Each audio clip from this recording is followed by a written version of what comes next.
What's up, Dip Nation? I'm Dave. It's the Too Much Dip podcast. We're here, man. We're back. We're full strength. I feel like I haven't been on the show in days, if not weeks, possibly months. I'm joined in studio by a guy that you know, Mr. Deep in the DMs himself, Dylan Shivery. Yeah. It has been a long time since we've recorded this show.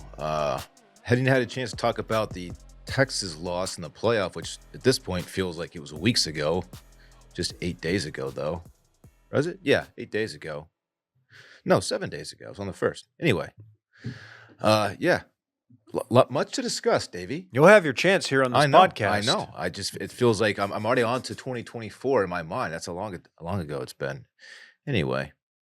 Here's a guy who hasn't moved on from a bowl game. Okay, well done. It's KJ. I was kind of KJ, by the holding back. way, stop. So I got to just do a proper intro. I don't know how long you've been doing it with this background. You've got some artwork behind you, wearing a nice, appears to be, I don't know if that's burnt orange, burnt sienna, or just orange sweater. You look trim, and you look cool. More importantly, it's KJ. Well, thank you. Happy New Year to both of you. David, let me be the first this afternoon to congratulate you on being the father of a son and a 1-month-old son. Doubling down at 2 under whatever, I guess you can say 2 under 3? You've got to have some quippy way to say that you've got 2 children, but also add the burden of saying the ages are young. Oh, yeah. Okay. That makes sense. That would help me a lot with the small talk when I'm doing drop off or just anywhere, really, when that comes up. I met some new neighbors yesterday, and I wish I had something fun like that to say when they asked me about my kids. Are you cute? Oh, man. It's the grind. Toddler and an infant at home. You know how it is. Fist bump. Yeah, man. Getting killed. Hey, we're getting through it, though. Oh, man. A couple of quick derail announcements, I suppose. It was wonderful being there in Stu last time we did a show. That was tremendous. It was great to see both your faces. It was tremendous. Looking great as ever. We've missed so many weeks of bowl games, pre-playoff games, in-season playoff games that I'd be remiss not to just here in public acknowledge a week out from Martin Luther King Day. Yes, in fact, it is true. SMU did lose their bowl game. But yes, it is true that they went into the city of Boston.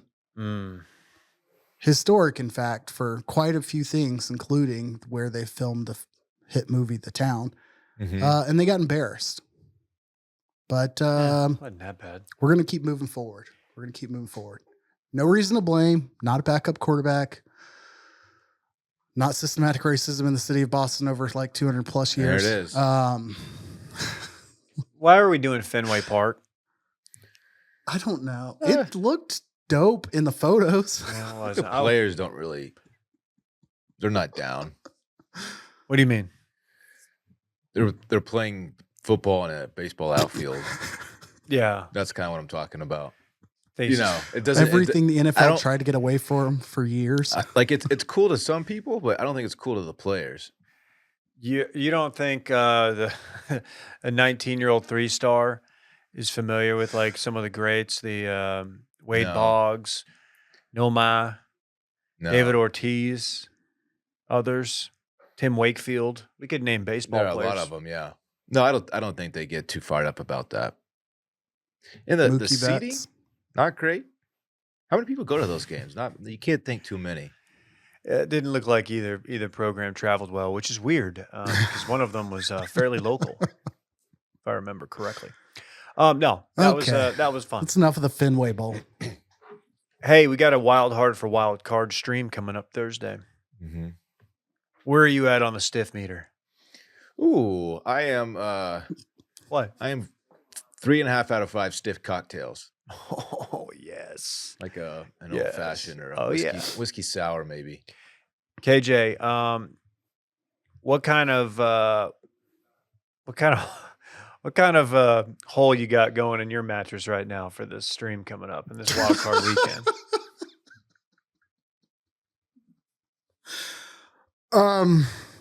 I got a DM specifically about the title of an episode. I think it was of another podcast. Included the phrase pegging in it, I believe. But Jeez. as I turned my nose up at that title, I was quickly reminded that I'm a co-host of a podcast that annually has a wild card for the wild card episode title. You said annually, folks. We've done this. This would be the fourth. This is the fourth annual wild card for the wild card. Your boy is all the way aged up. And if I'm not aged enough, I can get there. All right. This is this is an important week in content. It's going to be an important week for podcasters. What is that? That's a bike pump of some, or like that's a basketball pump. That was a penis pump. Is that one Swedish-made penis enlarger? No, but you wouldn't be far off from what I think my movers thought. In fact, it was the pump to like one of those vacuum seal bags.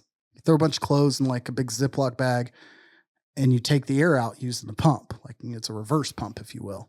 I know that move. Similar to other things. Reverse pumping.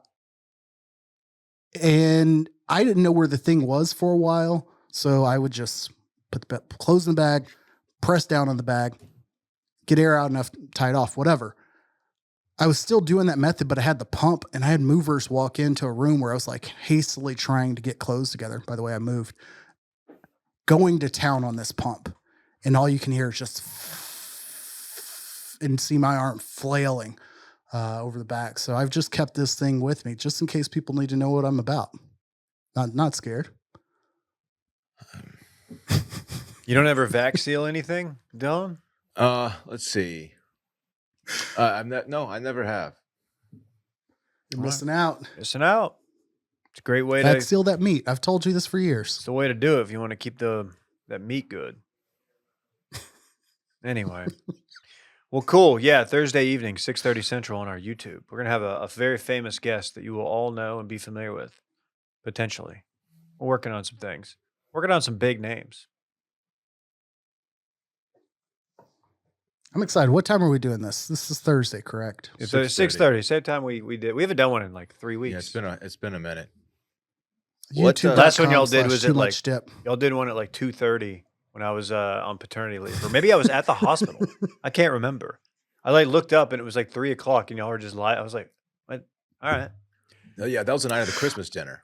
That's why. right. That's why I couldn't do it. Was. That was week one. Night of the Christmas dinner. Yeah, I was also leaving for Dallas for 13 days, 12 days the following morning at like 7. Oof. It felt very like take a flight to make sure you lock in reward status, or like you're making a purchase strictly for the tax purposes at the end of the year. Something didn't feel great about it, but hats off to Dylan. He's a professional. Some were saying we put out some pretty strong episodes during that time. How about that, Dave? I heard good. I listened. Sounded good. It's a lot less meat talk. You brought a pump to the freaking podcast. Yeah. Don't talk to me. Don't punch down on me. Hey, spoiler alert, people who aren't watching on YouTube. Gosh. Wild Hard for Wild Card will be brought to you by DraftKings. And today's episode is also brought to you by DraftKings Sportsbook, an official sports betting partner of the NFL playoffs, bringing you an offer that will help make the playoffs electrifying. New customers can bet $5 on any game and get $200 instantly in bonus bets. Last I saw, Dylan, them old Dallas Cowboys are laying 7.5 at home against the Green Bay Football Packers. What do you think about that one? That feels like a big spread. Oh, yeah. That, especially with that hook on there, Davey. Oh, that hook gotcha. I don't know, man. Hook will bring you back. Download the DraftKings Sportsbook app now and use code WASHED. New customers can bet just $5 and get $200 instantly in bonus bets. Only on DraftKings Sportsbook. Use code WASHED. The crown is yours. Gambling problem? Call 1-800-GAMBLER or visit www.1800gambler.net. In New York, call 8778-HOPE-NY or text HOPE-NY 467-369. In Connecticut, help is available for problem gambling. Call 888-789-7777 or visit ccpg.org. Please play responsibly. On behalf of... Sorry, I'm laughing at... Come on. I'm laughing for the read earlier when Randy and I were... I'm staring at my phone right now, so do not make eye contact. On behalf of Boot Hill Casino and Resort in Kansas, 21 plus, age varies by jurisdiction. Void in Ontario. Bonus bets expire 168 hours after issuance. See dkng.com/football for eligibility and deposit restrictions, terms, and responsible gaming resources. Bang. 1 for 1. They were calling me Dude Perfecto. What's Were up? they? What do you want to do? We got a natty tonight. Little rust. You guys stoked on the natty? My interest in the natty has dropped significantly since last Monday, as my team is no longer a part of the situation anymore. You guys caught that Penix. My God. Look, I knew this kid was good. I didn't know he was that good. He made some unbelievable throws during that game. Yeah, he's unbelievable. That's right. I just wanted to hear you say it. He's unbelievable. I wanted to hear you say it. Yeah, I did not. My only takeaway, and we didn't really get to talk about this because we didn't do a show last week, but my only takeaway was I couldn't believe how well their lines held up. Yeah.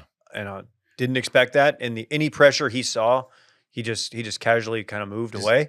He's very slippery in the pocket. He just sidestep. Sidestep.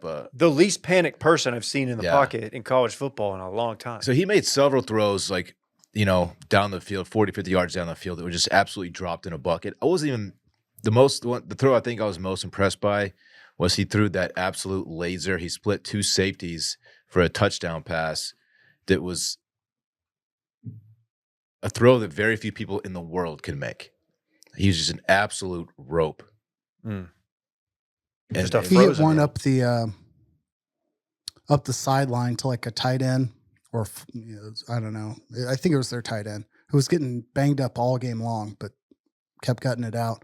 And it was similar, like just right in stride, over the linebacker before the secondary got there.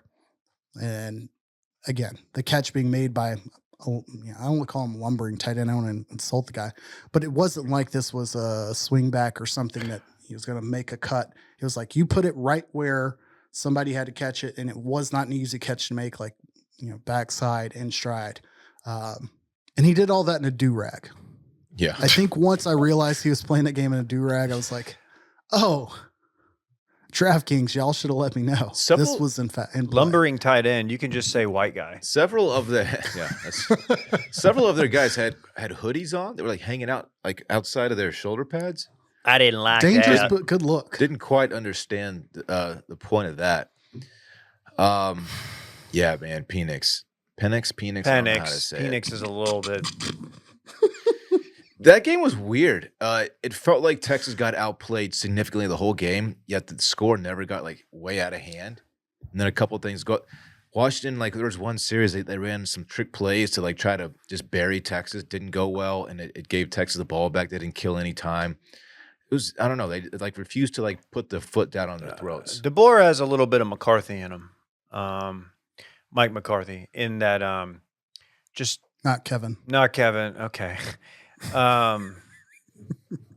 In that he just refuses to he could have people wanted him to take knees there at the end. We're throwing the ball. I get it. I respect it, but it was almost an all-time beefing in college football history. He almost absolutely chunked it heavy. The play call selection did create the play call plus the punt. Remind me, I can't recall exactly what happened with the punt, but it was a play call and a punt that shifted it from being Texas getting the ball with under 40 seconds to Texas getting the ball with like a minute and 40 seconds. There was shout out to Quinn. Mm-hmm. Like there was chatter about concussions. He, gutted it out. The unnecessary camera shots of Arch on the sideline. I felt like it was producers grasping for straws. Yeah. Granted, like there was something to be said. He was never like warming up to a significant amount. He was probably doing the appropriate amount of like, hey, I probably shouldn't just sit here with my hands and my shoulder pads for 4 hours. Like every now and again, you want to kind of hit the bike, throw a couple passes because, you're not going to get some warm up pitches. He's only taken like 5 meaningful snaps all season, right? Yeah. March, like, yeah, you got to think played a bowl quarter. practice was a lot of him though. He played a full quarter against Tech, but yeah, I mean those were not meaningful snaps for sure. No. Yeah, I was a little bit surprised that Ewers wasn't like ruled out because like you see that's like a very standard way to lose your quarterback for the rest of the game. Just bouncing your head Bouncing off the the back of your head off the turf on that exact hit. It's like, oh yeah. Okay, well, I could totally see why he wouldn't come back in the game. But he did, and actually padded his stats quite a bit and had a very good chance at winning that game. But yeah, I'm pretty excited for tonight. I really don't have a rooting interest. I'm riding with my guy Davis. I don't know if he's going to see any action tonight, but I'm riding. not. I'm riding with the Wolverines, but I'm. It's a toss up. It's a toss up for me right now. Do you want to talk any of the Bama-Michigan game before we talk tonight? Yeah, sure. Any quick thoughts on that? Michigan D-line is just nasty and set the tone for the entire game. And I knew they were good. I didn't think they'd be able to do that to Alabama. Yeah. And Alabama center still trying to figure out what's going on there. What stood out to me most in that game is, like you just said, the Michigan D-line is for real. They were just pushing the Alabama O-line around, bullying them pretty much the entire game, getting pressure on Milroe. To me, that was the difference of the game. The center, I don't know if you recall, when Texas played Alabama, the center put it on the grass, I don't know, 4 times during that game. I didn't remember till you said that when I came back in, and that checks out. I remember thinking, like, how is this happening? Like, surely you've had thousands of reps at this point, in the shotgun position. How do you let that happen? And here we were in a playoff game, I don't know how many months later, 3 months later, and you're still doing it. It was really strange. Yeah, that's bad coaching at that point. And I wonder if they did try to switch his snap technique, because you'll see that oftentimes, like, I guess what everybody would imagine, shotgun snap is kind of like you're throwing a football, but straight back. When I would say probably 60% of shotgun snaps nowadays are you're kind of just lobbing it because you want where the laces to be caught to be somewhat predictable. So some will kind of only touch the tip of the ball. This is not an H segment here. Like you'll see Jason Kelsey, Jason Kelsey. He'll hold one side of the ball, just the tip will be onto the ground, and then that's what he snaps so that it kind of only flips one time right into the QB's hands, laces in a predictable spot, as opposed to the spin, quarterback's rotating it, and then you're making something happen. If they were having to make those sort of adjustments mid-season, and I don't know the specific center's, background, you assume it's a 5-star center, whatever, but you got to think there's some sort of intimidation factor going on, or just big lights situation, which seems silly to say. You're at Alabama. How much bigger can lights get? How much more intimidating can things get? But, pressure is still pressure regardless. So that was tough to see. Milroe made a run in that last drive where I'd gotten to the point where I was like actively rooting for Michigan to win that. Maybe it was an overtime where I was like, maybe Milroe's absolutely that dude, and put them in a position to win. And even with that last play being what it was, I think they go into next year pretty confident. Certainly shouldn't have been. I don't know that I'm still arguing for them to have been there versus Florida State, even how Florida State got trounced. But another thing I noticed in that game is you mentioned the lights might have been too bright. That's how the entire first half of the first quarter felt for both teams. J.J. McCarthy's first pass, if you recall, was an interception, but the defender stepped out of bounds, so they called it back. There's a lot of just boneheaded stuff that was going on, which I found to be pretty surprising. Programs that, prestigious in a moment like that. They finally got. I do wonder if the Rose Bowl had anything to do with that. Not that the Sugar Bowl's not a big deal, not that New Orleans wasn't crazy for those two teams, for Texas and Washington, but like I got a feeling that being at the Rose Bowl, you got a lot of West Coast players, but like the pageantry of that game probably surpasses the Sugar Bowl. And time's off. I don't know. I feel like maybe that might be a part of it too. Yeah, maybe. Are you guys? Where do you guys stand on the actual Rose Bowl itself? There's a lot of people who kind of roll their eyes and little dice roll when the Rose Bowl comes up. Like, okay, So we get it. I don't know if you guys have been. I went to the Texas Bama national championship game there in 2009. It's by far the coolest place I've ever seen a college football game. It looks like it. It's like the Wrigley Field of college football. That's what it's like. It's old. They got the natural grass and it's surrounded by just like a mountainous. It's on a golf course. I don't know how people realize that. TFM. When you tailgate next to the stadium, you're literally on a golf course. I did not know that. It's like there's a I bunker did not know here. that There's either. a keg next to it. It's fucking cool. It's just has a really cool feeling to it. It's hard to describe. It's like a really intimate feeling environment. Very neat. Cool. Yeah, I don't know. I don't have too much of a take either way. I'd like consistency. I saw J.J. Watt tweet that he's played on many natural surfaces in his career, college and NFL. He says the grass at the Rose Bowl, he said by far is the nicest grass he's ever played on in his life, which is interesting. I don't doubt it. I would also think that he was playing there in a bowl game I guess whatchamacallit plays Coliseum, but still bowl game surfaces usually are the exception to the rule. I don't know if it's always fair to compare, but on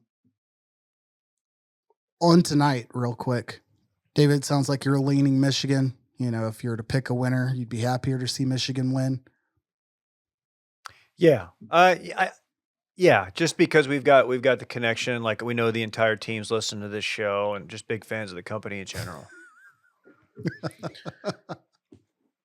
But Penix, I love Penix. Dude, Penix won me over. Watched enough Pac-12 football this year to be like, okay, I like this dude. And then, I mean, that was probably the best quarterback performance in a big game like that I've seen in a long, long time. I think it's right up there with VY Rose Bowl. Burrow good call. He had a crazy run. Yeah. Yeah. Anything else? Dylan, how you feel about tonight? Man, I don't know if that Washington O-line can hold up enough. I don't see anyone slowing Penix down. I really don't at this point. He's just too good. If he has time, his receiver, he gets a lot of credit. His receivers are unbelievable. Even they have this white cheese tight end who was just catching absolutely everything. He was catching the ball falling down like over his shoulder. They just have lumbering. He's a lumbering tight end who just their hands are sticky, man. All of them. They get open, they catch the ball. They're very athletic. He's got Adunze he's a top 10 pick most likely. The other two guys are also NFL guys on the outside. Well, one on the outside, the slot guy is very, very good too. That offense is just nuts, man. I don't know. Thank you for mentioning about Adunze. I was gonna had that. Yeah, that guy coming into it. I'm like, I feel like we all overlooked or didn't give them credit for having like a top 5. Yeah. Marvin Harrison Jr. gets all the attention. Obviously, UTS mega stars at wide receiver, but this dude's legit. They catch absolutely everything. I don't care who wins the game. I don't have a horse in this race. Of course, our boy Dave is. I would like to see him get a ring, but if I had to pick, I think Washington might edge out Michigan here, but I think it's gonna be a good game. Of course, I might just be saying that because they beat Texas, and I want to see them go on to prove that they are that good. But it's a good team. Gonna say as far as teams that beat you, I was a neutral observer in that, but I didn't see anything from Washington that would leave like a casual Texas fan, except for maybe that one guy who's sitting front row with his end zone seats with his kid. Oh yeah, but leaving that game being like, dude, I fucking hate this team. I hope they lose because they just seem like a likable team across the board. They just ball. Yeah, facts. It's a beautiful situation. Being here in Big Ten country, having 2 Big Ten teams in Natty is really just reflective of the hard work ethic and the good people that we've got in this conference. And so I want both teams to have fun. Obviously, really would like Davis Warren to have that shining moment. Maybe even get in there, get a snap, look good, and let J.J. McCarthy trot off into the sunset. But, as long as the Big Ten is well represented, we're guaranteed to have an enjoyable evening. How about that? Oh, wow. Big Ten guy here. Speaking of, jeez. Hey, I want to introduce what I believe is a brand new sponsor. So I guess I'm going to need that alert. We have a new sponsor. New sponsor alert. Been trying to find a way to keep my energy level steady throughout the day. That's just something that I'm trying to do in 2024 going forward, okay? Look, coffee on its own is great, but it's just not cutting it. Thankfully, I found this little shot. Magic Mind supports cognition, boosts energy, elevates mood, decreases stress, increases focus, and supports immunity. Fun fact, when Magic Mind launched a few years ago, I saw them on the Instagram, and I was like, I'm going to try it out. I tried it out. So I've actually been a user of theirs, and now they're here supporting the podcast. It's a little shot, improves your morning so much. I like that I can take it with me anywhere. It's a tiny little bottle. It's mega cute. Can drink it wherever I need a quick energy boost. I take it with my coffee. I kind of do like a little bit of this, a little bit of that. Sip of coffee. Maybe I'll just take a big swig. Sometimes I just take the whole thing of the Magic Mind. But I love it. It's got the matcha, the ashwagandha, the cordyceps and lion's mane mushrooms, and more. Are you a matcha guy or matcha? I think matcha is right. I believe I say Definitely matcha. matcha. Big matcha guy. Matcha man over here. It's the world's first fully optimized blend of adaptogens, nootropics, and functional mushrooms. Check it out. They've hit us up. Our fridge is full of it right now. Dylan, I know you've tried it. I had it this morning. How'd you feel? Nice I know, little pick-me-up. you had you a good little circling back this morning. Well, now you know what to attribute that to, David. And starting this month, you will find it in all Sprouts Farmers Market stores across the country. If you have a Sprouts store nearby, get down there and grab a few bottles to try. If not, you can go to www.magicmind.com/TMD. Okay, we got to get some sent up to you so you can try it. www.magicmind.com/TMD. After you're hooked, you can get a subscription with up to 50% off with our code TMD20. That's up to 50% off with our code TMD20. Magic Mind. Shout out to them. We won't do too much in the way of predicting because we'll save that for Wild Hard, which we will be for Wild Card Weekend. But Sure. But everything's been announced. We know where everything's at.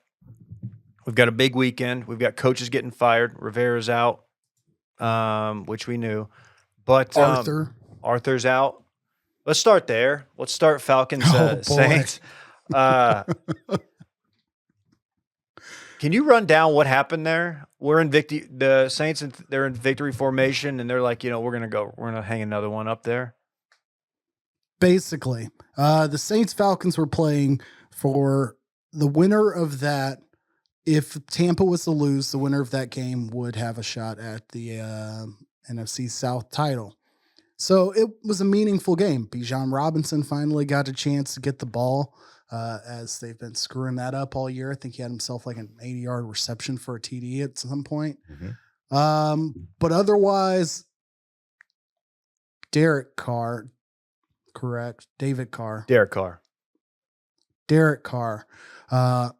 lit him up. He had, one of his best games as a Saint. They were stomping them. And as the game was wrapping up, when it should be kneel it out, they decided to go again. Dennis Allen did. And Arthur Smith took exception to that. And I would say pretty Greg Schiano-esque style of like cussing someone out from about 10 feet away, which usually, if the coach isn't really about it, he'll wait till he's close up and say something under his breath, and he'll get away with it unless like Juwan Howard's the other coach. But if a coach is walking up from a distance, you're not only like talking shit and like taunting that individual, but they're surrounded by, 4 Mounties and city councilmen inexplicably. And Kayla McHenry's done a 40-yard dash to be there in the shot. And you're just dog cussing a guy from 10 yards out. And it's the NFL, so everything's on mic. So shouts to him. And, Although he lost his job like 5 hours later, as he definitely should have, now he only gets to go home to all that other FedEx money that he has. Yeah. Oh, I forgot about that. That was Jameis. And so afterward, you find out like that was Jameis went against they basically were supposed to kneel it out. And he said he crowdsourced it. He took it to the people. Well, who was it that scored the touchdown? Because it was his first of the year, and they just wanted to get him the rock and give him a chance to score. Not that it's justified, but like that's their explanation. Was it Jamal Williams? It was Jamal Williams. Okay. Mhm. Veteran running back. Like, all right, But let's 17 get him. touchdowns last year, had 0 this year. Right. Let's get him until a dud. that play. Oh, wow. Okay. Yeah, that's still kind of weird. That's still a weird look. Did you hear Shannon Sharp's comments? Said he would cut Jameis. Yeah. Oh, Seems a little extreme. wow. Like he said today, I would cut him today. Was this on Club Shay Shay? I don't know where it was. Oh, okay. I'm not a reporter. Well, hold on a second. Hold on. Let's turn your mic on, Shannon. Sorry, Shannon I'm Sharp's here. Shannon was calling him. Shannon, sorry. I would cut Jameis today. I said it. That's good, dude. just for the record, KJ's It's like doing Mr. that. Yeah. voice. Mr. T Sharp. I think I thought Shannon actually hopped on, but it wasn't him. David, that is your best impression yet. Yeah, Shannon went from having the most listened to and watched podcast in history with Cat Williams to doing too much dip. Just popping on for one seg. Oh man. I gotta go. Okay, see you later. Yeah. Sorry, it's Coach O Sharp now. That was wild. I want to know who you guys, I don't know, what's more juicy? What gets your juice meter going harder? Okay. Mike McCarthy and the Packers angle, or Matt Stafford going home to Detroit angle? What's juicier? Which one are you going to have to like change your pants after immediately? Objectively, because I know you're a Cowboy Detroit. fan. Rock City. You kids know how to rock or what? Yeah, give me the Rams. That's like a joke for like 3.5 because it's just a part of Woodstock 99 and nobody would remember that part unless they listen to Jake's podcast. Okay. Give me the Rams because the Cowboys-Packers would be attractive if it was in Green Bay. It's not going to feel like a Packers-Cowboys game in the Mall of Arlington, America. Your which is, hometown. Home of one KJ Ellis. But I think the environment in Detroit, a place that hasn't had a lot of playoff games, period. 30 years. Stafford, who gave them everything he could, like I think they'll be appreciative. It's not like they're going to boo Stafford. Like I think that environment's going to be electric, and I don't think people realize like how sneaky good the Rams actually are right now on offense. Yeah, at the risk of looking like a dum-dum next week, I was kind of like, dude, I'm pretty stoked we don't have to play the Rams again because the Rams team we beat and demolished, like I say, Cowboys demolished like 10 weeks ago is not the same one, and their offense is pretty scary right now. So yeah, that game's more intriguing to me, for sure. Stafford going to Detroit. Yeah, I don't respect the Packers like I probably should at this point. I have to admit, most of my Packers viewing is when they sucked, which was like the first 6 weeks of the season. I was so out on Jordan Love the first 6-7 weeks of the season. Yeah, they were not good. He's gotten so much better. He's on a significant tear. He has a pretty incredible arm talent. It doesn't show up all the time, but when it does, it's like, oh shit, that guy actually is very talented. Doesn't really turn the ball over. Yeah, which that kind of scares me. But yeah, I was a little surprised we're not the Sunday night game. 3:30. I don't know. Interesting. Strategic, I think. Not so much because of the primetime slot, but this buys you that extra day. Like this is where you want to be early. Got it. You think this is more like unless you're. Go ahead. The league. This is the league. Kind of pushing their Cowboy agenda. Got it. I have a feeling that the team. I don't know if the teams get any say at all, but I know that the league choosing Baker and stumbling Eagles on Monday night is a odd choice. Like that's going to be a rough ratings turnaround, which I don't give a shit about the ratings, but like that seems like if you were strategically picking a game, to put like in a prime viewing slot. That one is not it, which tells me that like the preferable slots from a strategic standpoint are early in that weekend. I said we weren't gonna like make predictions or anything. We'll do that Thursday, but I am kind of curious if you guys think the Eagles can just kind of turn it around. Because I know AJ Brown. They're saying it's not as bad as it looked, or as it could have been, which is always a real interesting one. You're like, well, what does that mean? But they do look like true dog shit right now, and it's quite an implosion. The Eagles, that is. Yeah. It looks like they have just kind of quit, which is really weird to say.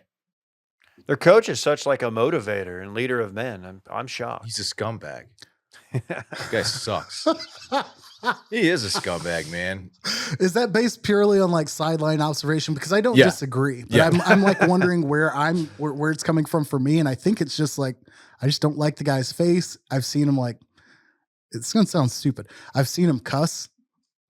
Like there's something about seeing somebody cuss on national television in that position. Like, whoa, man. Like I'm not offended, but now I'm judging him.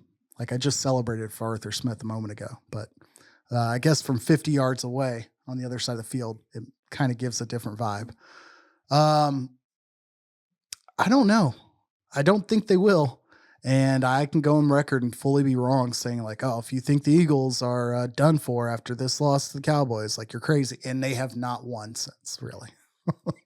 Yeah. They got a lot of problems. And like the Bucks are weird because Baker's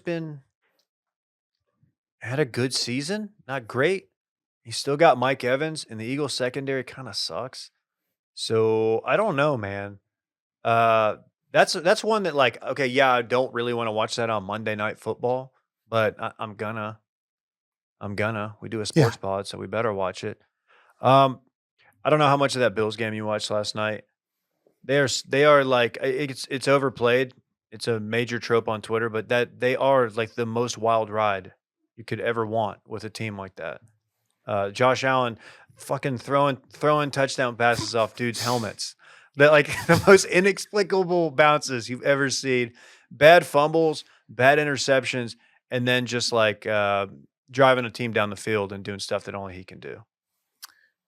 Yeah, I didn't watch a ton of that game, but that's just kind of how Josh Allen goes, man. He's kind of got a little Brett Favre in him. Like he'll make some incredible plays, and then he'll throw a dumb interception because he thinks he can just outthrow any coverage, and he'll get himself into trouble. But he's a lot of fun to watch. Who is his girlfriend? Because Haley Steinfeld. Alyssa last night. Dating Haley Steinfeld? My wife last night was like, "Is he the one that's dating Haley Steinfeld?" I'm like, I don't know. Interesting. Did not Haley know. Steinfeld's responsible for one of the worst lip sync performances Sesame Street's ever seen. Granted, they're all lip synced. Hers is extra bad. But anyways. You talking about the American actress and singer Haley Steinfeld? I'm sorry, I can't.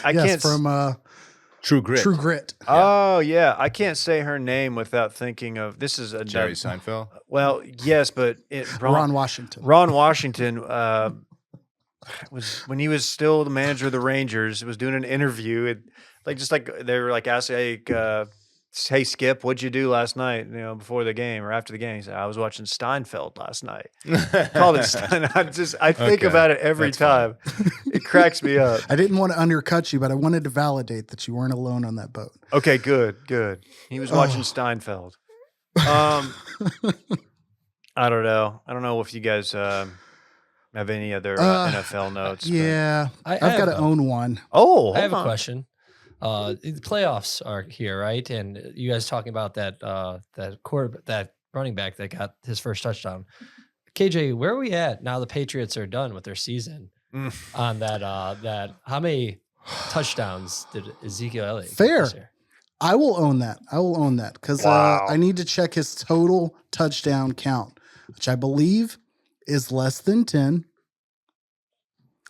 You believe? In fact, it is half of 10. It is square 5. Now, there was a point about 4 or 5 weeks ago when Ramondre Stevenson, their starting running back for the Patriots, got injured. And a little glimmer of hope. Like, opened up because he scored 3 touchdowns over that span. But Mac Jones was trash. Bailey Zappi's their quarterback. And like the offense just wasn't scoring. It wasn't just that Zeke was bad. Everybody was bad. And Zeke was not, Zeke with the pass. In my defense, what's Tony Pollard's touchdown count at this year? Sitting about Tony Pollard, man. 6. Yeah, I don't really know how Zeke had 11 last year. So again, all I'm saying is I was projecting 11 touchdown Zeke to go to a team that had maybe 15 or 16 touchdowns from the running back position to contribute. And they scored 7 touchdowns or 8 touchdowns on the year. Ramondre Stevenson didn't even get any. I was wrong, but I don't think it's because Zeke is all the way done. Okay. They just needed to get him the rock. No, they need a new team. They need a new line. If Zeke goes somewhere else where I have no idea what his contract situation is, I'm doubling down. I'll put money on it. Okay. Oh, come on. We have a double down for the next season. Okay. We'll remember that. Randy, I gotta wait to see where he goes. Randy will remember. Speaking of it, what's Belichick doing? Does he want to stick around? Because what the Patriots, they've got what okay. They got the second pick, third pick. They've got a high pick, right? It's the second or third, so they can get their guy. Third pick, I think. Do you want to stick around for that again? Like, I don't know. I don't know if he has it in him. How old is he at this point? I think he's like 94. Yeah, he's 70s. He's not older than Pete Carroll. Pete Carroll. Pete Carroll's old. Pete Carroll's old, but still brings the juice. He jumps around like he's 28. He'll send you a YouTube link if you're not careful. Like, you don't want to watch it on time. You don't want to watch it on 71 Belichick. 71? 72 Carroll, 71 Belichick. Okay. Well, I don't know. I'm seeing Atlanta being a rumor. I don't know. I can't see him coaching for a different team. 72 Saban. Didn't he feel like a New England lifer at this point? He has to go to another like prestigious, in quotes, like he can't go no offense to the Titans, but he like if they're not going to get rid of Vrabel, but he can't go to the Titans. Like he has to go to like it would have to be the Bear, yeah, like a blue blood, a historic team. Yeah. Is it dumb to say like they need somebody or someplace? He needs someplace with like a football library where he can go do his football research. Like as dumb as that sounds, it's not. I don't mean it literally. But as you're saying, like they need to have some stupid story that he can dive into and like make his persona. I was talking to George Hallis the other day and really just attracted me to this opportunity to be the coach of the Bears. Oh, well, hey, Coach, thanks for joining us. We got Coach Bill Belichick here. Wow. Give us some insight on his future. Of course, this is KJ doing Bill Belichick. I thought that was Bill. We would be remiss. And doing great disrespect to the good people of Houston if we did not gas up. Probably your coach of the year, D'Amico Ryans. You could give an argument for what's my guy in Cleveland. Either way, who, by the way, will be in Houston for the wild card weekend. But D'Amico Ryans and CJ Stroud, fucking baller. And Gardner Minshew, not good. There's a reason he's a backup. Not good, but like, he kept them in contention. Anthony Richardson got hurt like in week 4. You're right. I'm mad. A lot of that's the division being bad, but like, Gardner is about as good as a backup as you can find right now. Speaking of that division. Thank you. I was going to own this before Randy called me out on something else I needed to own. It's been an incredibly gratifying and uplifting time to watch the Jacksonville Jaguars look the game of football in the face and say, you know what? We will not play anymore. We will not partake in the pageantry and the barbaric event. Barbarism. That is football. Barbarism was right. Rest in peace, Marion Barber. Damn. Marion the Barbarian. Shouts to Tiki and Rondé.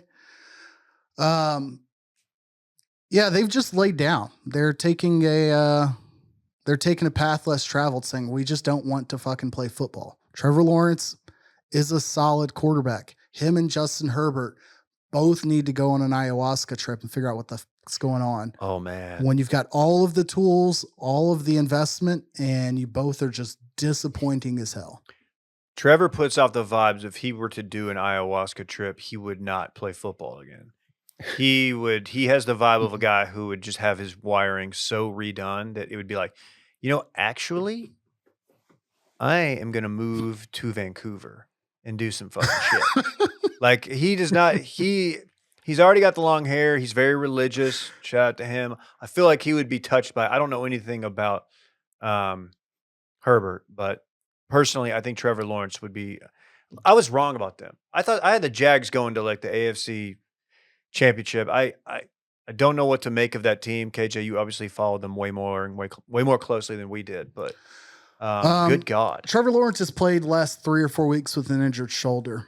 CJ Beathard, former Niner, former Iowa Hawkeye, I believe. I don't know why I do that. I feel the need to like read everyone's sports IMDb anytime I see a player, and I'm like, you may know him from teams such as CJ Beathard's their backup. He didn't really do much. Travis Etienne had a hell of a year. Their defense was just but they had a lot of penalties offensively and defensively on third downs over the last month that just killed them.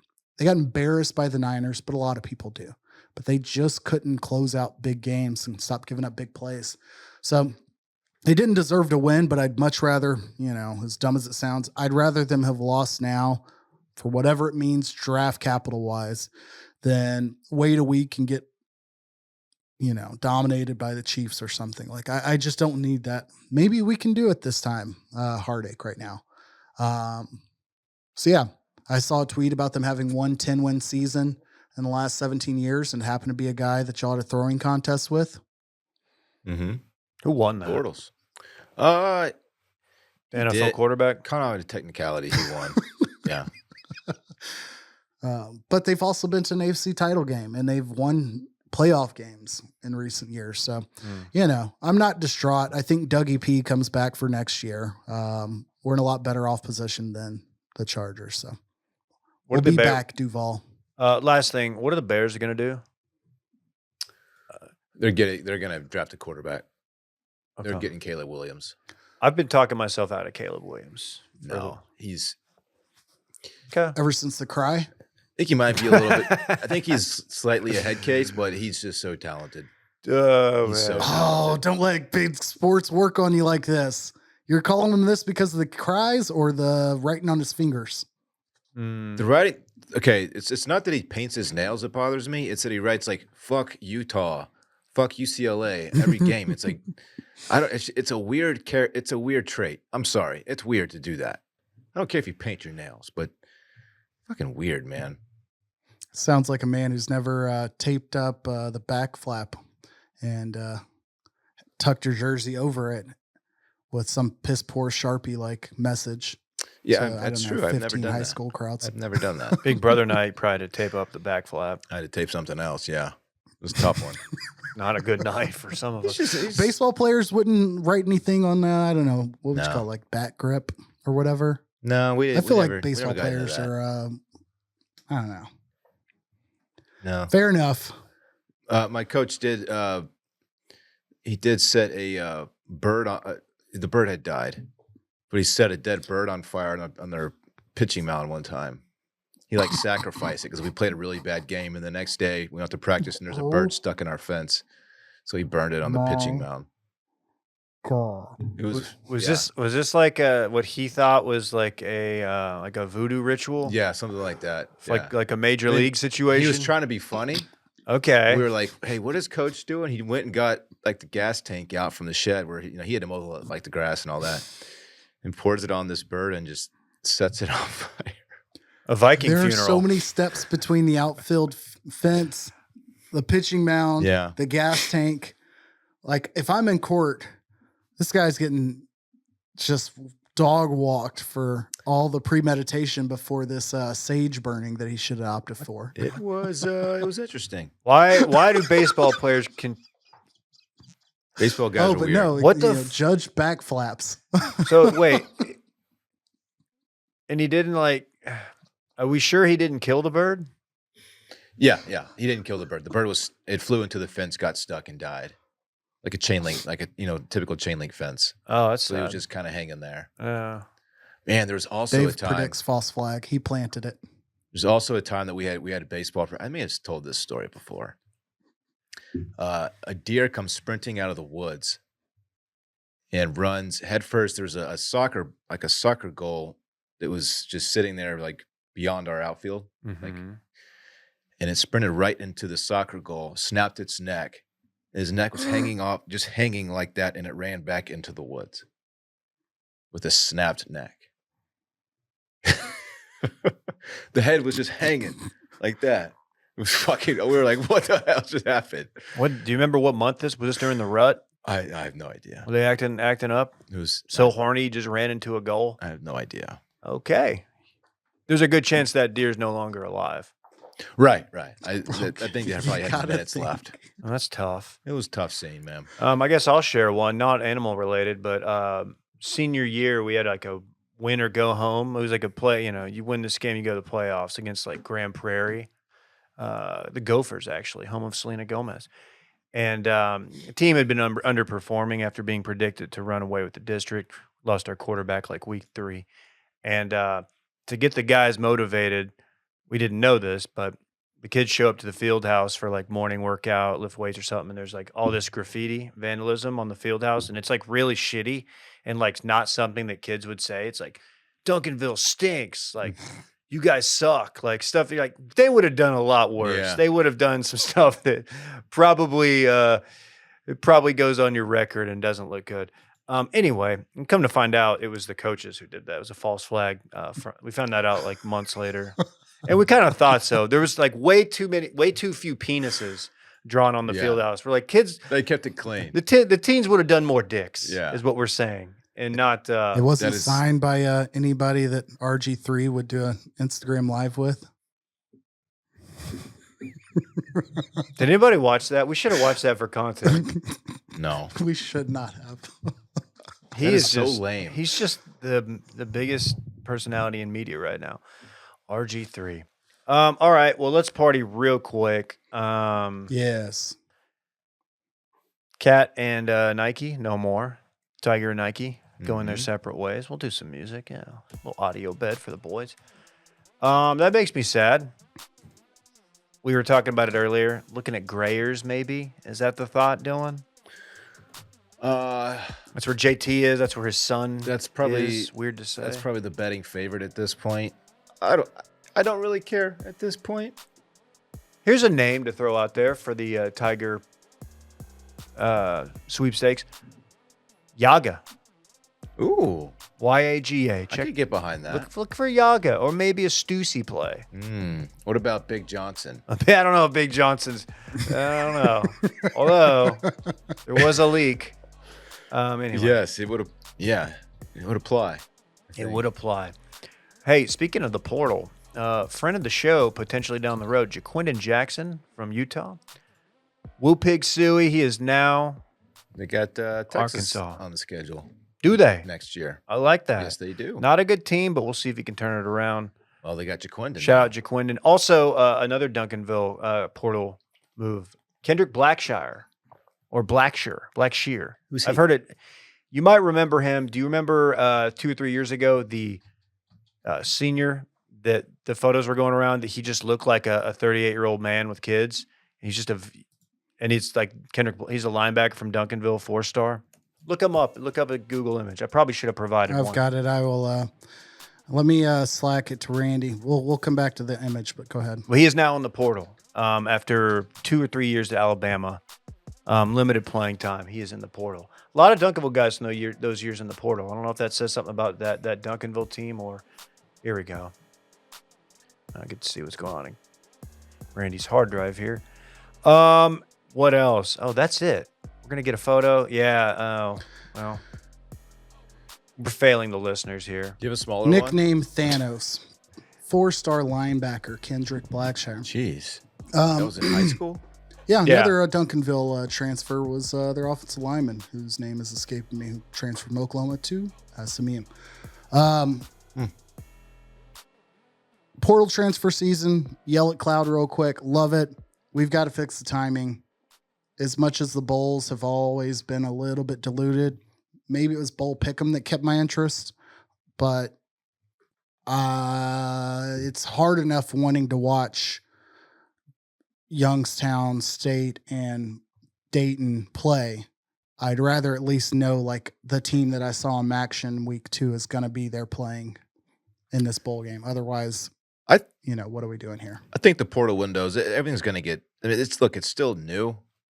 I think when these problems start to arise, I think they'll get addressed slowly. But yeah, it's not great right now, for sure.